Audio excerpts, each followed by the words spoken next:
Gracias a todos por estar aquí con nosotros. Mi nombre es José Luis Ayala. Gracias por la presentación. El programa Exponente es un programa de radio que se transmite por Imagen Radio a nivel nacional. Los invitamos a que lo escuchen. El tema no es un tema nuevo necesariamente, aunque para ustedes, viendo el promedio de edad de los que están presentes aquí en la audiencia, seguramente sí es nuevo. Si quisiéramos contar esta historia como si fuera un cuento, diríamos, érase una vez que existía el comercio electrónico y érase una vez que a nadie le resultó. Por allá del año 2000, en la llamada era .com, surgieron muchas iniciativas que hacían un muy buen uso del comercio electrónico. Desafortunadamente, infinidad de barreras, desde tecnológicas y hasta regulatorias, impidieron que hubiera el éxito que todo el mundo esperaba. Para la mayoría de ustedes, eso fue en una época en la que todavía no entraban ni siquiera a la primaria, pero hay sobrevivientes y hay ejemplos muy destacados, y precisamente por esa razón nos dimos a la tarea de invitar a empresas destacadas. Tenemos invitados de lujo en el panel. Emilio. Todo gusto, muchas gracias y bienvenidos, y además gracias por la oportunidad de compartir este panel. Además, resaltar que quisimos y tuvimos la oportunidad de armar un panel con una característica particular: hablar de e-commerce desde el punto de vista de un emprendedor, de un inversionista y de un medio de pagos, como para poder tener la visión de varios de los involucrados y poder entonces generar un poquito más de feedback para ustedes en términos de hacia dónde y qué camino y qué perspectivas vemos para el comercio electrónico. La forma en la que vamos a estar llevando a cabo el panel es: vamos a realizar una serie de preguntas. Cada uno de los panelistas va a tener de 2 a 3 minutos para responderlas, y vamos a tratar de que las preguntas abarcaran justamente la mayor cantidad posible de temas, o lo más amplio de los temas, pero por supuesto, terminando esta ronda de preguntas, podemos en un momento dado revisar alguna de las dudas que ustedes pudieran tener. Quiero antes que nada de verdad darle las gracias y la bienvenida a nuestros invitadas y nuestros invitados. Recibimos a Adriana Peón Sánchez. Adriana Peón es directora de Pymes de PayPal Hispanoamérica. Lidera, entre otras cosas, los esfuerzos de crecimiento de PayPal en el sector PYME, y representa este sector, además, por cierto, el 50% del volumen de ventas de la compañía en el país. Actualmente es responsable de la estrategia y la dirección del equipo que capta y da soporte a los comercios, así como de la generación de alianzas con socios clave que permitan acelerar la adopción de pagos digitales en pequeñas y medianas empresas de los países de habla hispana de Latinoamérica en los que está operando PayPal actualmente. Adriana se desempeñó también como directora de Pymes y gerente de ventas de canales en PayPal México, en la que, gracias a su gestión, PayPal México es hoy el único método de pago digital en línea con un call center a nivel nacional para televentas y atención a clientes empresariales. Además, con una experiencia muy interesante, anteriormente Adriana trabajó como asociada de práctica de marketing y ventas en la oficina de McKinsey & Company en San Francisco y en diversas áreas de PepsiCo en México. Bienvenida, y un aplauso por favor a Adriana. Bienvenida, muchas gracias. Nos acompaña también Hanna Volvinik. Ella es Managing Partner y es una de las cofundadoras de Capital Invent en el año 2014. Su objetivo es contribuir al crecimiento de empresas basadas en Internet que cuentan con la capacidad de transformar mercados e impactar de manera positiva en la vida de las personas. A lo largo de 10 años lideró diversos proyectos digitales, participó en 2 relanzamientos del sitio metroscúbicos.com en 2006 y en 2010, y en el año 2007 diseñó, produjo y lanzó una aplicación en línea para asesores inmobiliarios. Como parte de Grupo Expansión, encabezó el lanzamiento de adnpolitico.com en 2011 y estuvo a cargo de los sitios digitales de chilango.com, quien.com y cubo.mx. Bienvenida, Hanna, también. Muchas gracias por acompañarnos.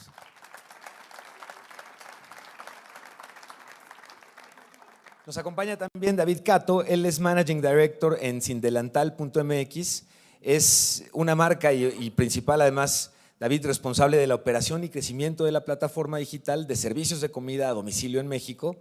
Así, bueno, quien no ubiquemos sindelantal.mx. Asimismo, se desempeña como Chief Operations Officer en iFood, la marca de servicios de comida a domicilio más grande en Brasil. Cato cuenta con 5 años de experiencia en sector de servicios de comida a domicilio y más de 10 años en la gestión y operación de compañías digitales, entre las que destacan Blaco.com, Cuide.me easycasa.com, Impacta Tecnología, entre otras. Antes de incorporarse a iFood sin delantal, Cato fue director socio en Terraforum. Pues bueno, bienvenido, y son los panelistas con los que tenemos el lujo de platicar el día de hoy con ustedes. Y José Luis, si gustas, adelante entonces con la primera pregunta. Vamos a lanzar la primera. Por favor. Lo decía yo al principio, las barreras fueron muy grandes en la primera era .com. Independientemente del avance tecnológico, la penetración de Internet, el acceso a dispositivos móviles, que es hoy uno de los principales vehículos para el comercio electrónico, las barreras no han cambiado mucho. Déjenme preguntarlo desde la óptica del inversionista primero. ¿Cuál dirías, Hanna, que es el hueso más duro de roer en esta nueva era? Para el comercio electrónico, por supuesto. Hola, bueno, antes que nada, muchas gracias por la invitación. Bueno, la barrera es que es difícil desde inversionista hablar de la barrera, pero lo que nosotros vemos a lo largo de estos años que llevamos operando como fondo, que nos van a ver muchas empresas que están incursionando en el e-commerce. En algunas hemos invertido, en otras no, en otras les decimos regresen en un año, pero bueno, para no hacerles el cuento largo, tenemos hoy a la fecha 3 inversiones en e-commerce, una de artículos de mascotas, una de artículos de diseño y otra de muebles para e-commerce. ¿Qué es lo que vemos? ¿Con qué es lo que batallan los chavos que emprenden en e-commerce y que lo vemos en los que invertimos y lo vemos también en los que nos van a pichar sus proyectos? Lo que vemos es una dificultad para acceder al mercado mexicano, para que los consumidores mexicanos se animen a hacer una compra en línea. Y generalmente cuando ya se animaron, lo que les pasa es que compran tickets muy chiquititos. Entonces por ahí hacen una comprita chiquita de, ay, me gustó este accesorio y entonces me lo compro para probar.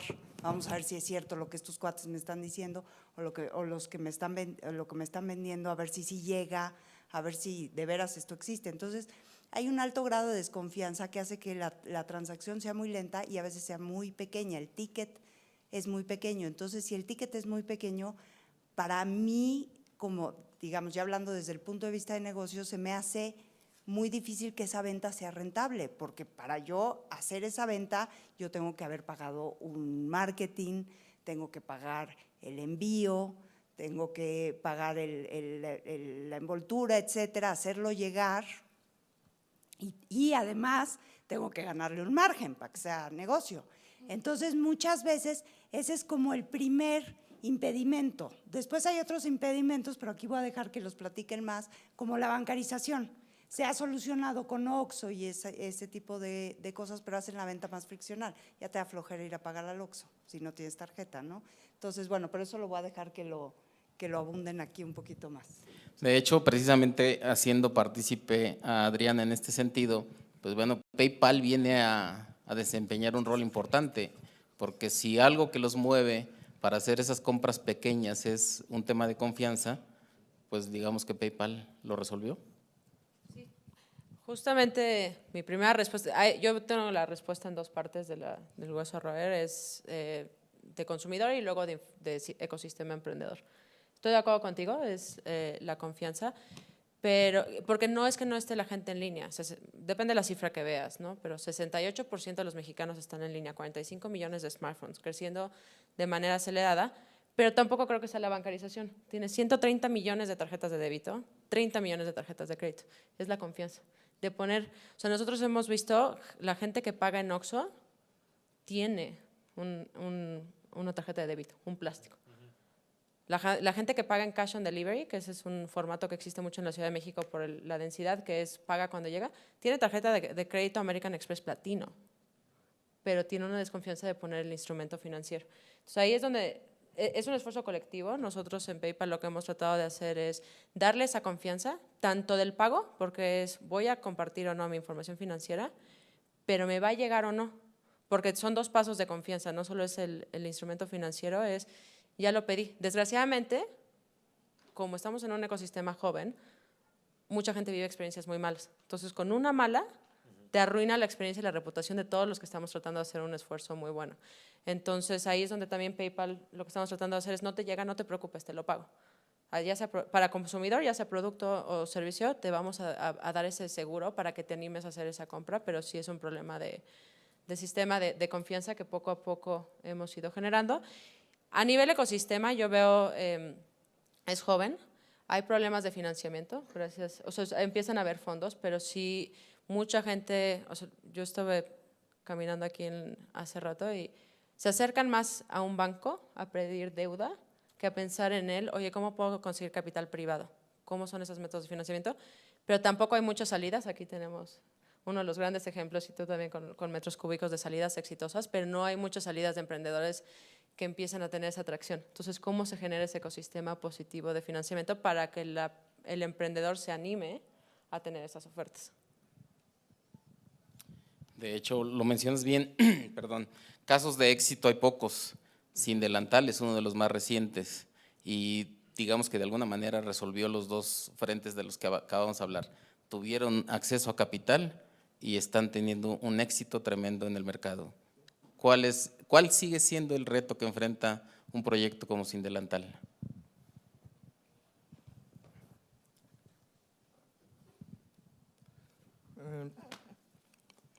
A mim, eu sou brasileiro, por isso tenho esse acento um pouco raro.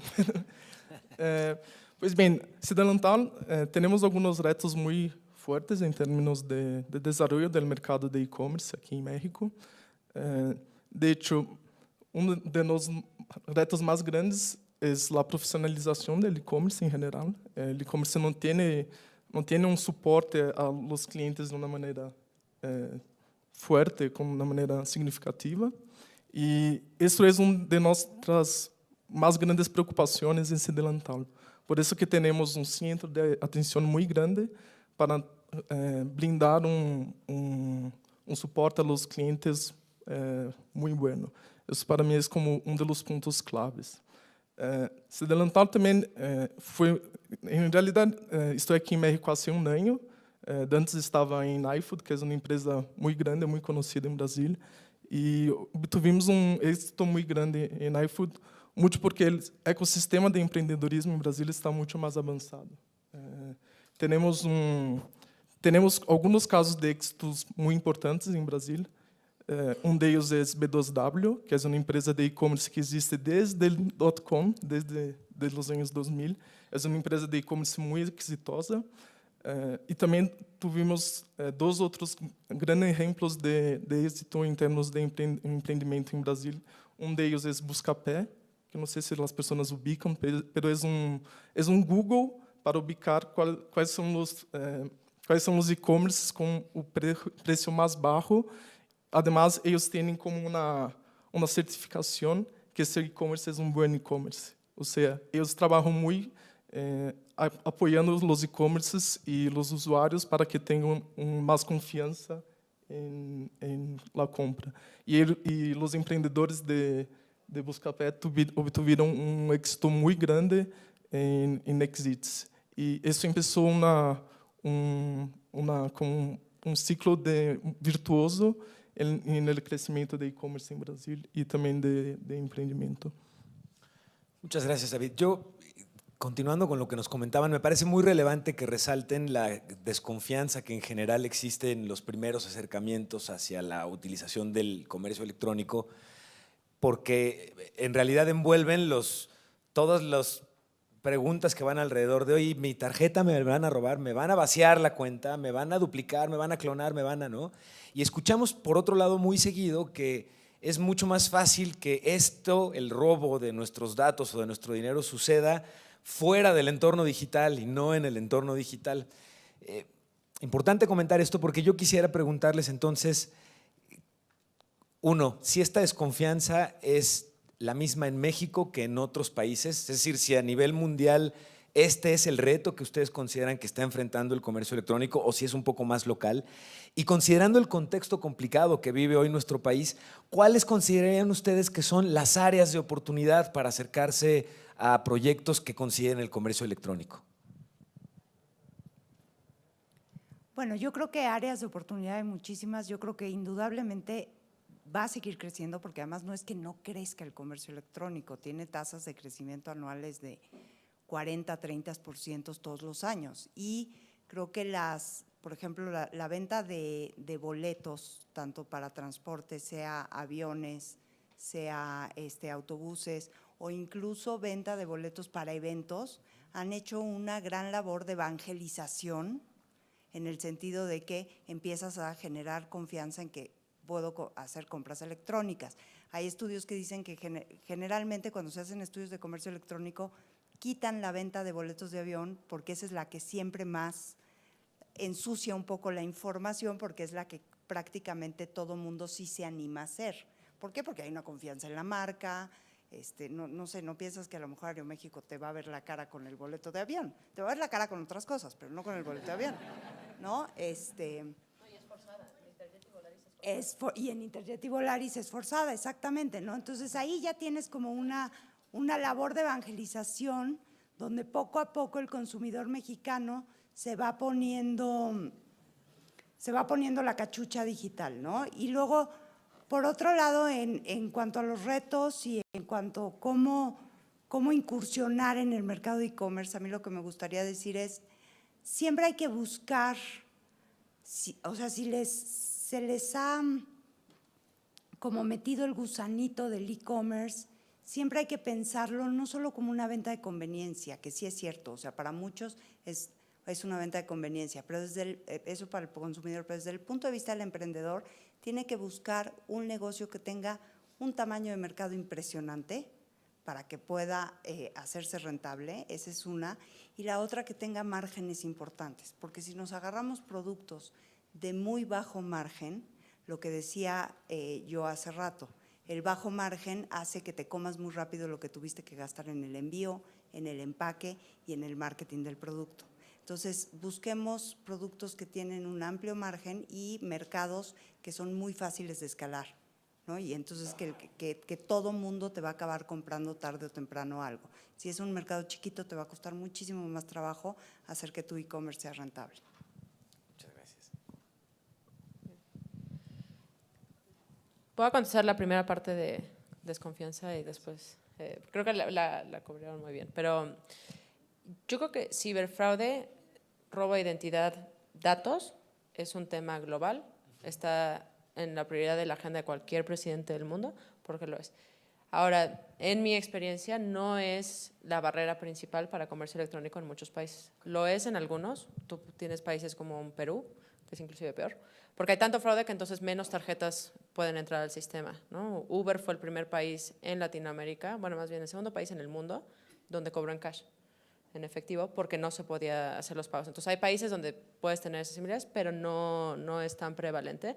Aquí, una de las cosas que tenemos que hacer en México y que estamos trabajando todos junto con el Banco de México y la Comisión Bancaria es un marco regulatorio mucho más favorable a los pagos digitales, porque como no hay un voucher firmado, aplican reglas distintas. Entonces estamos tratando a nivel infraestructura cómo abordas ese tema de desconfianza. En el tema de oportunidades, voy a agregar un punto distinto por la perspectiva que tenemos en PayPal. Cuando estás en comercio electrónico, realmente el mercado es el mundo. Y creo que hay muchísima oportunidad para las pymes que emprendan, ya sea para exportar o para ofrecer servicios al extranjero. Nosotros tenemos de los emprendedores más interesantes, más innovadores que yo he visto, los tengo en Riviera Maya, ¿no? ¿Por qué? Porque viene el americano y entonces se digitaliza. Tú no podrías pensar, pero Tulum es de las zonas con más penetración de e-commerce por hotel, porque su cliente todo es europeo y americano. Y ellos ya no van a llegar a ver qué servicio tengo. Ellos hacen la prerreserva, pagan todo lo hacen por internet, ¿no? Entonces hay muchísimas oportunidades. En México tenemos muchísimos productos únicos donde puedes tener buen margen que puedes exportar. Y hoy es más fácil que nunca. Una artesanía la puedes poner en Etsy y en 2 minutos la vendes a cualquier parte del mundo. Con eBay puedes vender al extranjero si no tienes tu sitio. Y después te empieza a ir bien y entonces abres tu sitio y amplías tu oferta. Pero nosotros, la verdad es que la cantidad de comercio transfronterizo que existe, que luego no sabemos si los ponen en los estudios de e-commerce porque no sabemos cómo lo miden, es enorme. O sea, nosotros vemos todos los flujos y ahí hay una oportunidad muy buena para México. Muchas gracias. David, por favor. Nosotros em Cidental temos modelo de negócio que é pouco distinto dos modelos de negócio de e-commerce tal qual.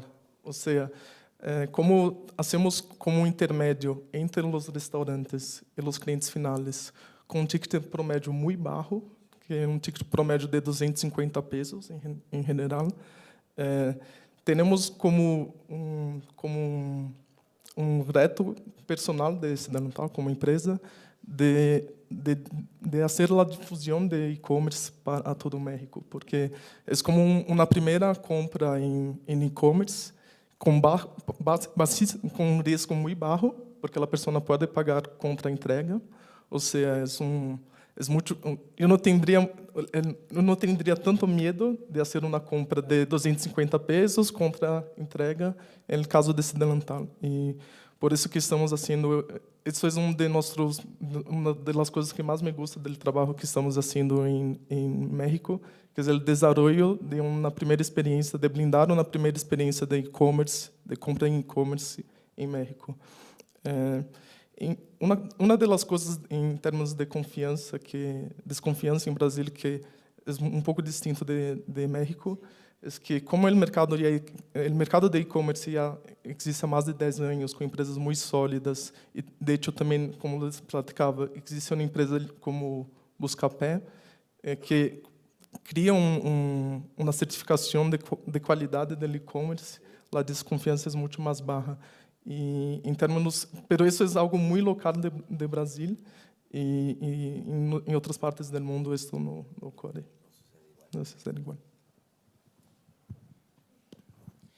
Siguiendo con la misma línea, si la confianza no es necesariamente una barrera que esté impidiendo que crezca a tasas más aceleradas, y tampoco lo es la bancarización, siendo que prácticamente hoy en día todo es vendible por Internet, ¿cómo explican ustedes que, habiendo más de 5 millones de pymes en México, haya millones de ellas que no dan el siguiente paso, cuando su producto o su servicio es vendible? ¿Cómo lo explican? Porque finalmente, David, tú hablas de un modelo en donde tercerizan. Quizá ese restaurante, que es una pyme, no da el paso para venderlo solo, por sí mismo, pero sí utiliza un tercero como ustedes. Pero la pregunta en concreto, ¿cómo explican que no den ese siguiente paso? Yo nomás para aclarar, creo que la confianza sí es una barrera, pero hay muchas pymes en línea, creo que eso es parte de lo que no hay tanta visibilidad. Casi todo el volumen es de pymes, ¿no? Cuando quitas a las aerolíneas, que son las que te hacen el sesgo. Yo creo que hay a veces una falta de sentido de urgencia o sea, están las pymes, pero todavía vendo mucho digital. Cuando tú pasas, hay emprendedores que nacen en línea, y muchos de los emprendedores que nacen en línea son los que van a los fondos, que su negocio nace en línea. Pero aquí estamos hablando de qué es lo que pasa con una pyme, que su negocio no es en línea, y cómo se va a poner en línea. En un principio las ventas van a ser desproporcionadamente fuera de línea, porque estás arrancando toda una nueva división. Entonces, ¿cómo divides los recursos? ¿Cómo generas un área en donde, oye, muchas veces, y yo hasta en experiencia corporativa, cuando tratas de hacer cosas de innovación, tienes que hasta que sacar la gente del corporativo, porque te jala el negocio principal. Entonces, yo creo que es más bien una disyuntiva de no veo el peligro inminente, que lo es. Digo, nosotros hicimos un estudio en donde en Latinoamérica, el día de 2015 más o menos, vale 55,000 millones de dólares el mercado de comercio electrónico. Se va a duplicar en 3 años. En la historia habías tenido una industria que se duplicara en 3 años. Pero no todo es creación de nuevo valor. Sí habrá modelos como Uber que generen una nueva necesidad, que amplíen el tamaño del pastel, pero va a haber mucha sustitución de comercio fuera de línea. No va a desaparecer tampoco, la experiencia fuera de línea se va a volver un tema de experiencia realmente. ¿Qué experiencia tengo yo? ¿Por qué voy a invertir tiempo en ir a una tienda? ¿Qué servicio le vas a dar? ¿Cómo va a vivir tu marca ahí? Pero ¿cómo saltas? Y yo creo que es una disyuntiva muy difícil para una pyme con recursos limitados. Entonces, ¿cómo empiezo a emprender? ¿Cómo divido a mi equipo? ¿Cómo hago toda esa parte cuando me va muy bien aquí hoy? Entonces, industrias como turismo, por ejemplo, el ejemplo de Tulum es muy relevante, porque Tulum, los que se quedaron fuera de línea hoy no venden, hoy no tienen habitaciones. Pero tú vas a Cancún y le tratas de hablar a un hotelero de la importancia de hacer pre-reserva y de cómo manejar los canales, y todavía no tiene esa conciencia. Pero es porque el mercado meta es distinto.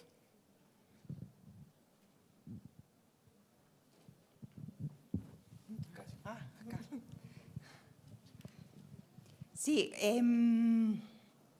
bueno, creo que, o sea, tiene toda o sea, creo que la respuesta de Adriana es bastante completa. Yo lo único que agregaría es que hay una tendencia que se empieza a ver como hacia lo que llamamos el omnichannel.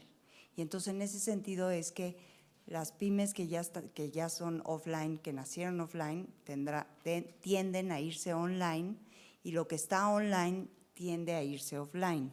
Esto obedece a una necesidad de, que lo decía yo hace un ratito en la otra pregunta, de creación de marca.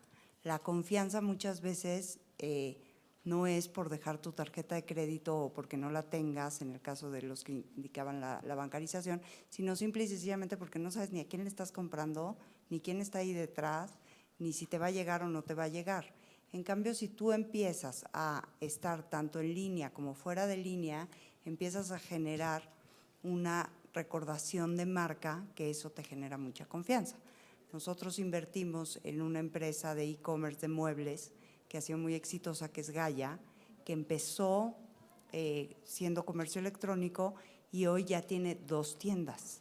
Y eso le ha ayudado muchísimo para levantar también sus ventas en línea. O sea, no solo ahora que vende fuera de línea, sino que la presencia en las calles, la idea de tener 2 tiendas, la idea de que los camiones que reparten los muebles estén también todos brandeados con la marca Gaia, hace que la gente empiece a reconocerlo como marca y decir, ah, sí, estos son los cuates que venden muebles, los voy a buscar en internet. O sea, sí existen, hay alguien que maneja el camioncito, entonces sí existen, no es quién sabe quién. Entonces creo que es muy importante eso, ya no es el comercio electrónico o las interacciones que puedo tener con las marcas a través de mi teléfono, ya es, todos son canales, incluyendo el offline, en los cuales las marcas y los negocios tienen puntos de contacto con los clientes, sea el internet, sea a través del teléfono, sea en la calle, es decir, en cualquier lado. Okay. Eu estou 100% de acordo com as respostas aqui. Em realidade, em Brasil ocorreu um movimento muito interessante em termos de e-commerce. Não somente, em realidade, ocorreu mais com empresas grandes, mas serviu como um bom exemplo a empresas, a pymes. Alguns de los ¿cómo se llama? De las retailers, ¿cómo se llama? Sí, minodeos. Dos de los minodeos más grandes, de tiendas de minodeos más grandes de Brasil, arrancaram negócios online com uma estratégia muito de omnichannel, que é Magazine Luiza, que é caso de êxito gigante, e também Americanos.com. São 2 casos de êxito muito grandes, de tiendas de retail que saíram muito bem em e-commerce. Isso impulsionou outros e-commerce de pymes a sair com e-commerce muito de pronto. Para mim, outro ponto que é crítico em termos de pessoas que é um pouco distinto do mercado brasileiro, que ocorre aqui em mercado de México, é que como o mercado não está tão avançado, tão desenvolvido como em Brasil, uma pessoa que é dueño de uma tienda que não faz uma compra online, não vai sair e montar um e-commerce, não faz muito sentido. Ou seja, há sim uma barreira grande para os empreendedores mais tradicionais de pymes, pero para mim há muitas oportunidades. Se as pessoas fazem uma boa encuesta de quais são as oportunidades que existem para empreender em e-commerce, para mim México é dos mercados que vai ter crescimento mais importante em termos de e-commerce em toda a Latinoamérica.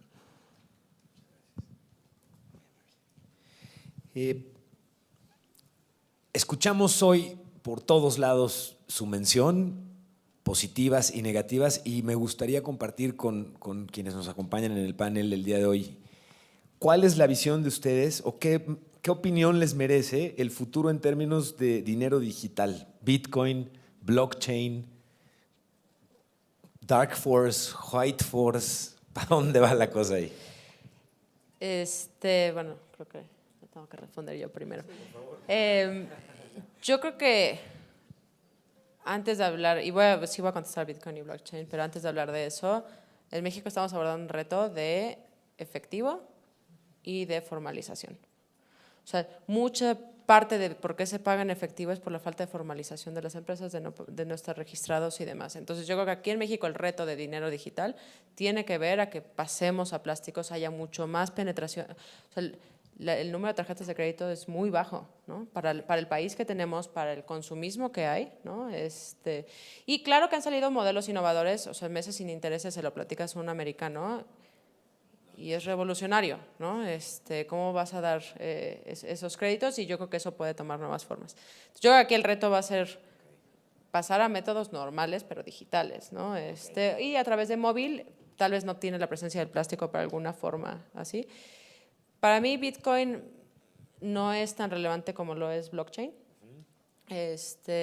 Blockchain, estamos hablando de un término un poco avanzado, pero es una serie de cadenas, algoritmos, donde puedes hacer una transacción. La transacción puede ser dinero, puede ser información, puede ser muchas cosas. El dinero toma la forma de Bitcoin, que es la moneda de.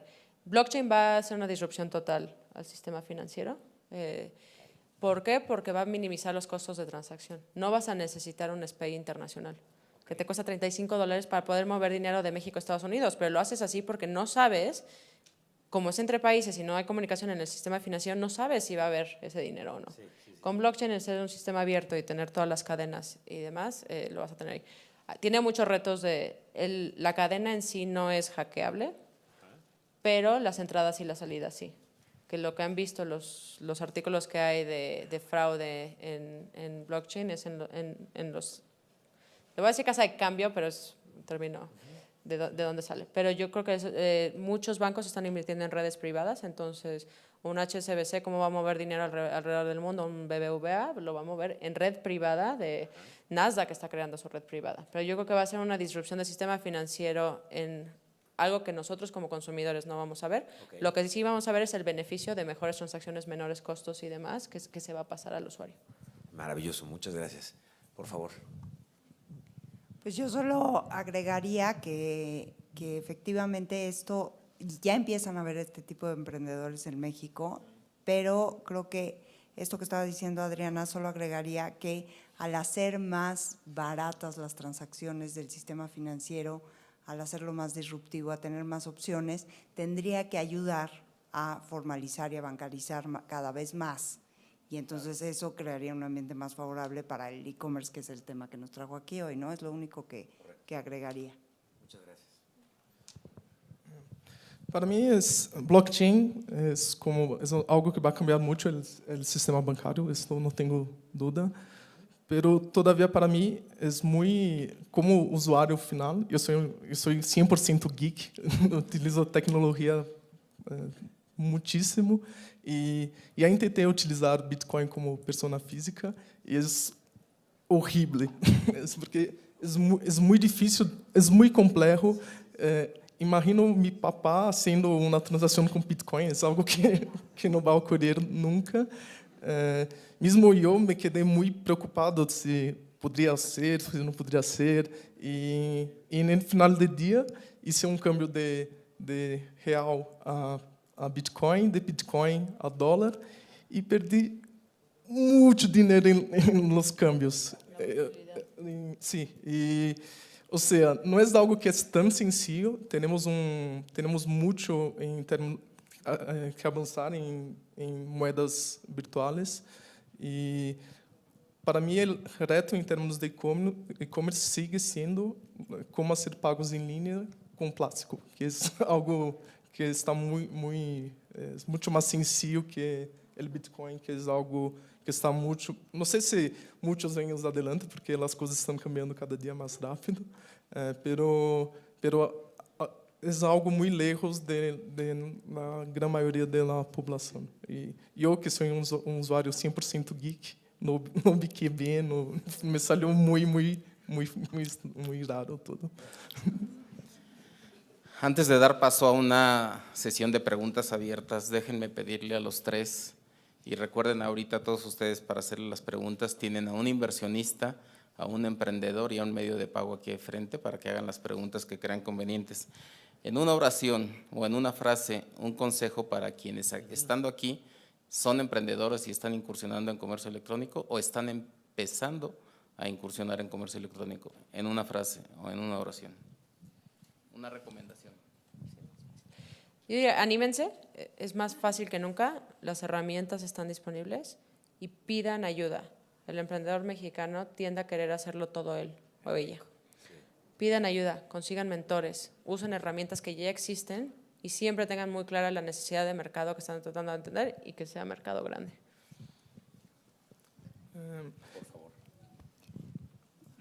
Busquen otra vez mercados grandes, escalables y con una alta repetición. Que nuestro cliente nos compre más de una vez, que nos compre muchas veces para así poder hacer rentable el negocio. Mi consejo es que las personas que quieran emprender que tengan un sueño grande, como un sueño muy grande. Cuando empezamos iFood, éramos como 10 chavos em uma oficina muito pequena. Logramos fazer uma competência Just Eat, que era um gigante em comida a domicílio, e logramos fazer um M&A Just Eat. A marca iFood se quedou, e começamos a sonhar mais grande, e logramos esse processo de internacionalização que estamos fazendo, ou seja, estamos aqui em México, ou seja, os limites para empreender são os limites que nós outros nos ponemos. Depois que começamos a sonhar grande, é que as coisas em iFood começaram a caminhar muito mais, de uma maneira muito mais impressionante, e logramos coisas que todavía não biquei bem como hicimos, mas lo hicimos.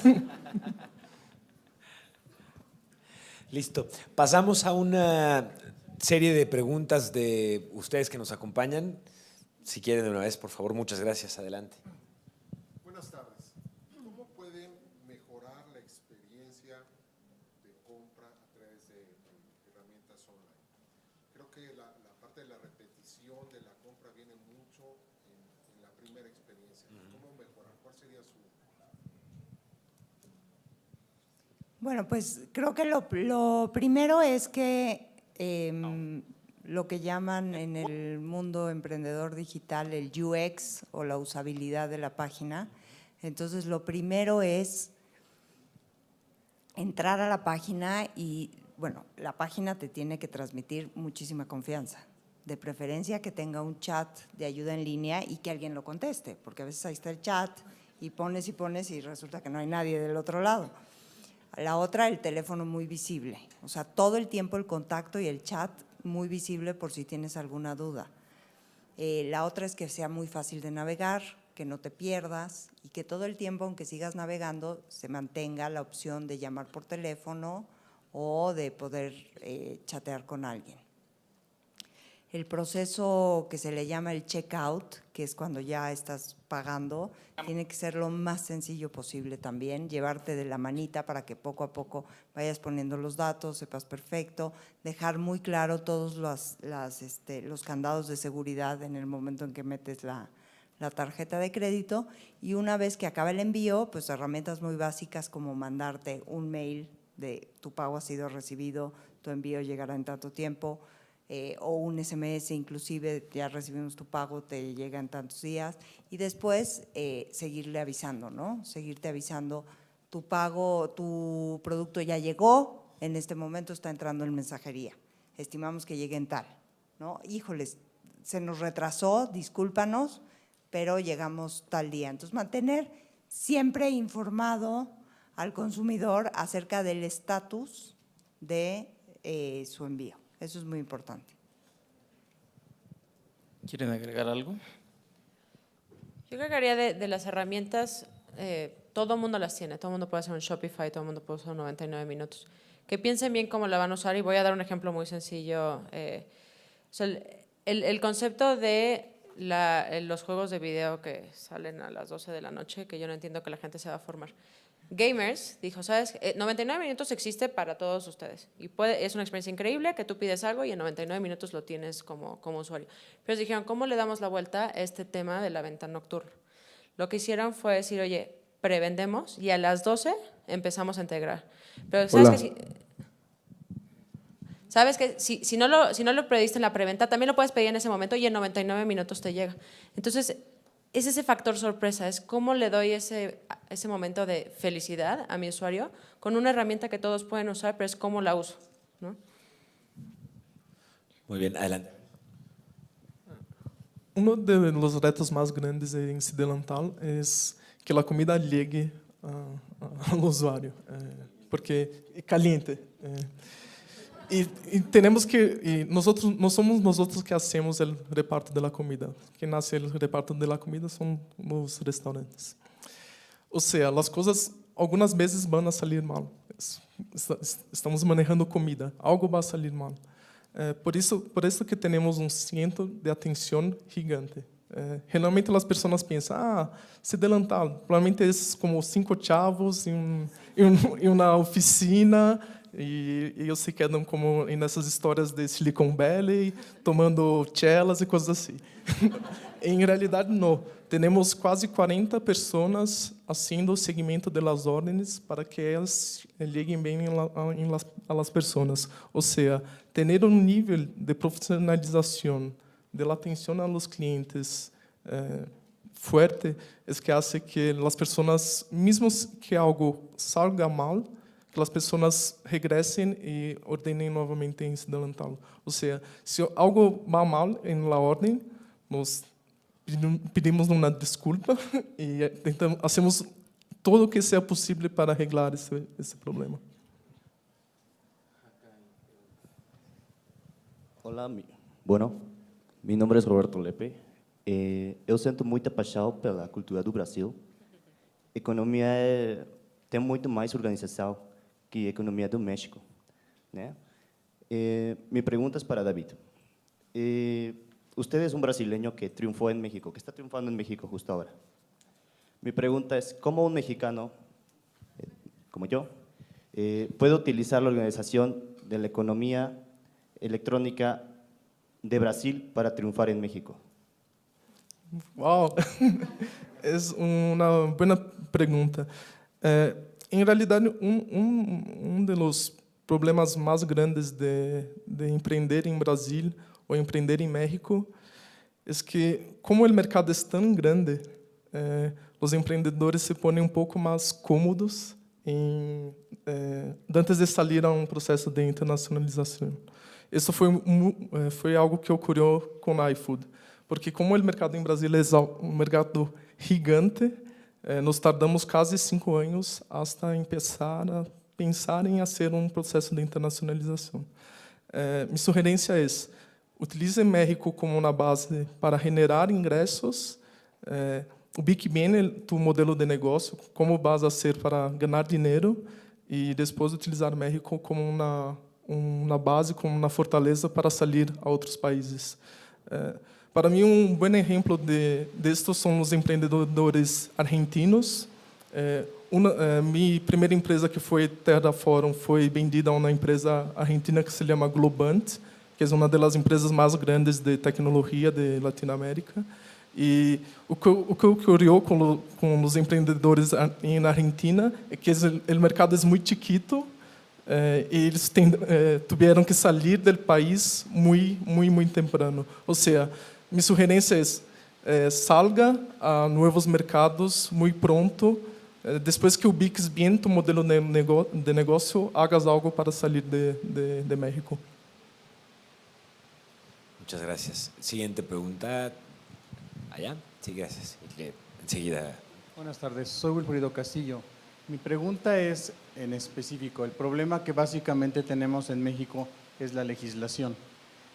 Como persona ciudadana o civil mexicana, ¿qué se puede hacer, o la sociedad civil qué puede hacer para presionar que la legislación realmente pueda apoyar esta parte de la Internet, de la conexión en red en mundo? O sea, pero para México, quién o de qué manera nosotros como sociedad civil podemos empujar. ¿Qué medios tenemos para poder básicamente obligar a senadores, diputados y presidente a que se legisle correctamente?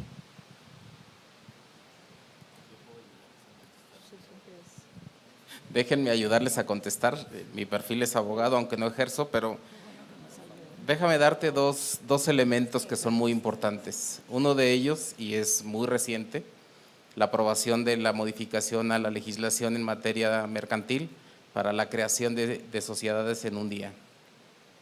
Se ha difundido mucho en ese sentido de creación de sociedades en un día, sociedades simplificadas en acciones. Una sola persona puede crear una sociedad y lo puede hacer a costo cero. Eso es un cambio radical y eso es prácticamente una iniciativa de la sociedad civil. Aquí en los stands tienen a la ASEM, Asociación de Emprendedores de México, que es uno de los principales promotores de esa iniciativa. Ya lo lograron, esa es una. La segunda tiene al menos 2 o 3 años, que fue un cambio en la legislación fiscal. Esto que hablaban nuestros panelistas de la formalización, empieza a cambiar. Las pymes en general, sobre todo las muy pequeñitas, tienden a evitar toda la complejidad del sistema fiscal y con este cambio que se dio en la reforma les facilitó mucho el proceso porque hay una disminución en el pago de impuestos. Este es el llamado régimen de corporación, el RIF. Te das de alta, pasas de lo informal a lo formal y el primer año no pagas impuestos, el segundo año solo pagas el 20, el tercero el 40 y así sucesivamente hasta que de plano después de cierto tiempo ya puedes tributar como cualquier otra sociedad. Esos 2 elementos contribuyen mucho a eso. ¿Hay más cosas que hacer? Sí. Hay sectores en los que se requiere un cambio radical en la regulación, pero estos 2 creo que son muy útiles. Y los 2 fueron presión de la sociedad. Bueno, pues voy a aprovechar el consejo de pedir ayuda. Nosotros somos Maramalva, un invernadero que se dedica a producir y distribuir plantas de ornato. Tenemos en común contigo que pues nos dedicamos a distribuir pues un producto perecedero, plantas vivas. Ya tenemos todo, ya nos formalizamos, ya hemos hecho un proceso para que la calidad sea impecable, pero ahora ¿qué hacemos para que nuestras plantas lleguen a un cliente final y no tengamos que apelar a distribuidores que van y nos compran nuestras plantas por mayoreo? Nosotros ahora queremos llegar al cliente final. Pues yo creo que yo lo que te recomendaría son las herramientas de marketing digital. Yo creo que si quieres venderlas tú directamente y no quieres tener que ver con distribuidores, yo creo que puedes aprovechar el marketing digital, sobre todo Facebook, para empezar a darte a conocer y para empezar a hacerte de una base de clientes. Yo es lo que haría y trataría de aprender a hacerlo tú misma, porque muchas veces los emprendedores contratan agencias que les llevan el marketing y ahí les acaba saliendo caro, no obtienen, nadie conoce mejor que ellos su producto, entonces no tienen como el enfoque adecuado de marketeo. Entonces yo me tomaría unos buenos cursos de marketing digital y empezaría por ahí.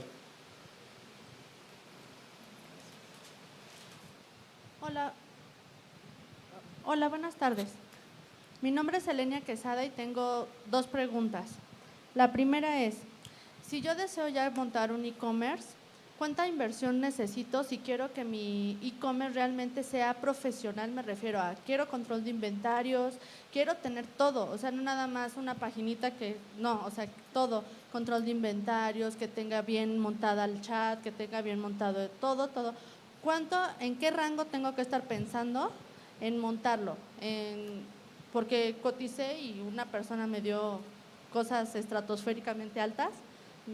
Y otra pregunta es, ¿cómo hacer para que los vendedores que les estoy pagando una comisión por venta física también se enganchen y digan, también puedes comprar por e-commerce? O sea, también animar a las personas a que compren por e-commerce. Por ejemplo, me estoy imaginando un Liverpool donde los vendedores tienen una comisión por venta y que tú llegues con como millennial y digas, oye, yo quiero esta blusa que vi en internet y que realmente el vendedor te diga, físicamente no la tengo, pero te ayudo a comprarlo por e-commerce?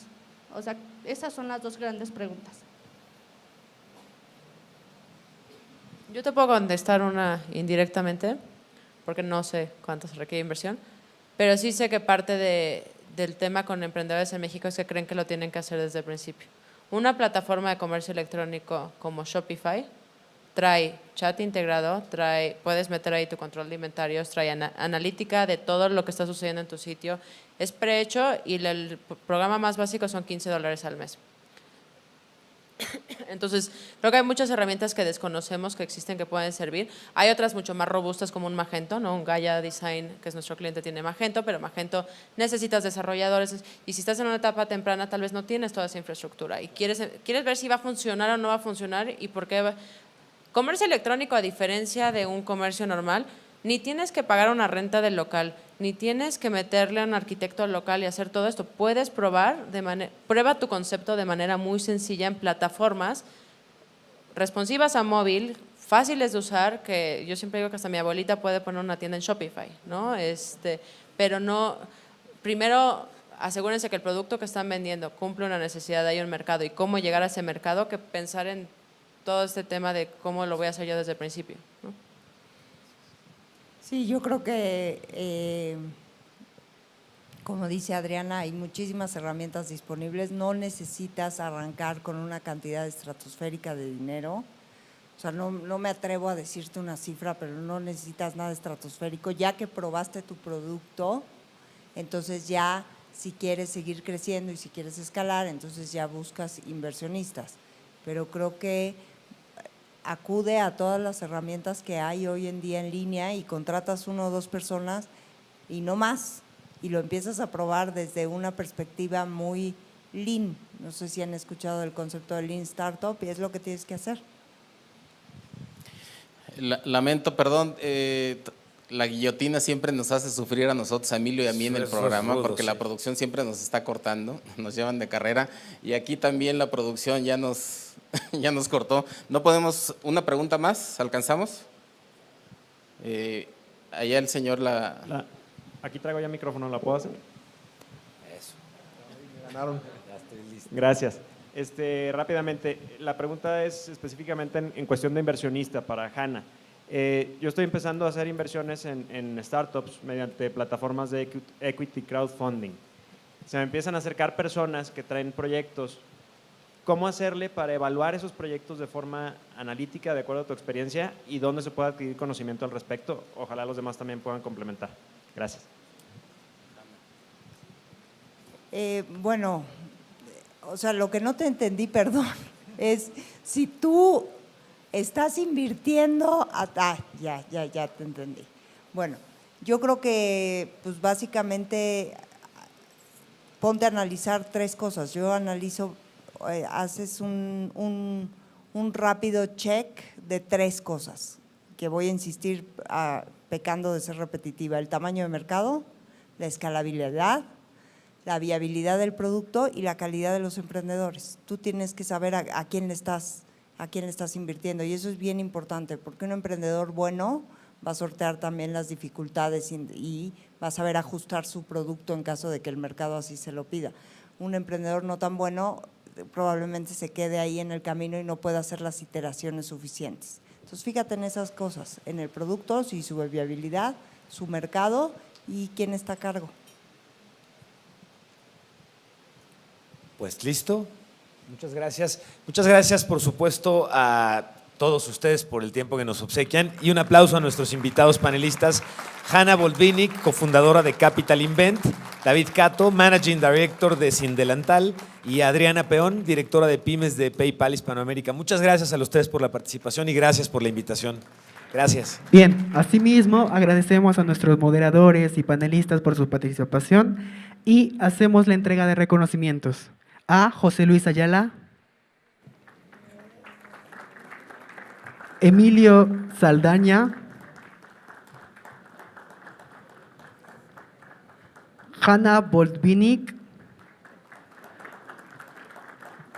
David Cato y Adriana Peón.